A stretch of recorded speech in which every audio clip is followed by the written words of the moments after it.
Hello बच्चों, आज हम क्लास 4th की ईवीएस का वीक 13 का असाइनमेंट सॉल्व करेंगे। इस असाइनमेंट में पार्ट 9 बदलते परिवार के प्रश्न दिए गए हैं। बच्चों, समय बीतने के साथ साथ परिवारों में बदलाव आते हैं, जैसे परिवार में किसी बच्चे के जन्म होने से या रोजगार या शादी के कारण स्थान में परिवर्तन आने से। आओ एक छोटी सी कहानी पढ़ते हैं। रमेश एक किसान था जो अपने परिवार के साथ गांव में रहता था। कुछ समय बाद उसे अपना गांव और परिवार छोड़ना पड़ा क्योंकि उसे शहर में एक नौकरी मिली थी। अब वह शहर में एक कमरे में दूसरे लोगों के साथ रहता था। इस कहानी से संबंधित हमें 2 प्रश्न नीचे दिए गए हैं, हमें उनके उत्तर लिखने हैं। पहला प्रश्न है, रमेश को अपने नए साथियों के साथ रहना कैसा लगता होगा? सोचो और लिखो। उत्तर है, रमेश खुश भी होगा और दुखी भी। वह खुश होगा क्योंकि उसको नई जगह देखने का मौका मिलेगा और नए लोगों को जानने का मौका मिलेगा, पर वह दुखी भी होगा क्योंकि वह अपने परिवार से दूर हो गया है। अगला प्रश्न है, गांव में रमेश के बच्चे और पत्नी को यह बदलाव कैसा लगा होगा? सोचो और लिखो। उनको यह बदलाव अच्छा नहीं लगा क्योंकि रमेश उनसे दूर रह रहा था।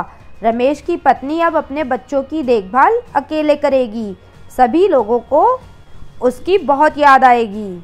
नेक्स्ट प्रश्न है, देश के कुछ हिस्सों में पहले छोटे बच्चों की शादी करना सामान्य बात थी, लेकिन सरकार ने लड़कों के लिए शादी की कम से कम उम्र 21 साल व लड़कियों के लिए 18 साल निश्चित कर दी है। सरकार ने ऐसा फैसला क्यों किया होगा? सोचो और लिखो।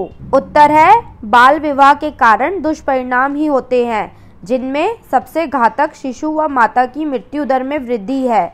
शारीरिक और मानसिक विकास पूर्ण नहीं हो पाता है और वे अपनी जिम्मेदारियों का पूर्ण निर्वहन नहीं कर पाते हैं, इसलिए सरकार ने ऐसा फैसला लिया। नेक्स्ट क्वेश्चन में हमें अपने परिवार में सभी शादीशुदा लोगों के नाम लिखने हैं। उनसे शादी के समय की उनकी उम्र और रहने का स्थान भी पूछकर लिखना है। जैसे पहला है, मैंने एग्जाम्पल के तौर पर 2 नाम लिखे हुए हैं। 1 नंबर पर बबीता, जिसकी आयु 24 साल थी शादी के टाइम, और वो शादी के समय रहने का स्थान उसका कहाँ का था? दिल्ली। फिर मैंने दूसरे नंबर पर ललित लिखा है, जिसकी शादी के समय उम्र थी 26 साल और रहने का स्थान था मथुरा। आप भी अपने परिवार में जिन जिन लोगों की शादी हो चुकी है उनकी उम्र, उनका नाम और वो शादी के समय कहाँ के रहने वाले थे वो लिखना है। नेक्स्ट क्वेश्चन में भी हमें एक टेबल दी गई है जिसमें हमसे पूछा गया है कि आपके रिश्तेदारी में या आपके परिवार में किसी बच्चे का जन्म हुआ है तो अपने परिवार की मदद से उसके बारे में लिखना है। जैसे पहला है, बच्चे का जन्म कब हुआ? मैंने तारीख लिखी है 19 जनवरी 2020। आपके परिवार में कोई बच्चे का जन्म हुआ हो या रिश्तेदारी में जन्म हुआ हो तो आप उससे पूछकर कि बच्चे का जन्म कब हुआ है वो तारीख यहाँ डाल सकते हो। नेक्स्ट है, उसका जन्म कहाँ हुआ है वो लिखना है। थर्ड में है, वह लड़का है या लड़की है वो लिखना है। वह दिन में कितने घंटे सोता है? छोटे बच्चे दिन में ज़्यादा सोते हैं, इसलिए मैंने 9 से 10 घंटे लिखा है। वह क्या खाता है? छोटे बच्चे कुछ खाते पीते नहीं हैं, सिर्फ दूध पीते हैं। वह किसके पास ज़्यादातर रहता है?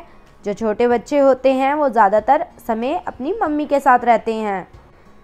नेक्स्ट क्वेश्चन है, नीचे एक पहेली दी गई है, हमें इसमें अपने परिवार के संबंधों को ढूंढना है। उदाहरण के लिए हमें पहला दिया गया है, जैसे माँ का भाई। माँ का भाई क्या कहलाता है? मामा।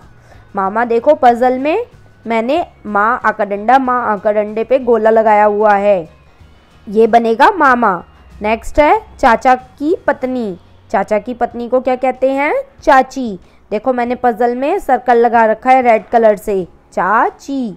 फिर पिता के पिता को कहते हैं दादाजी।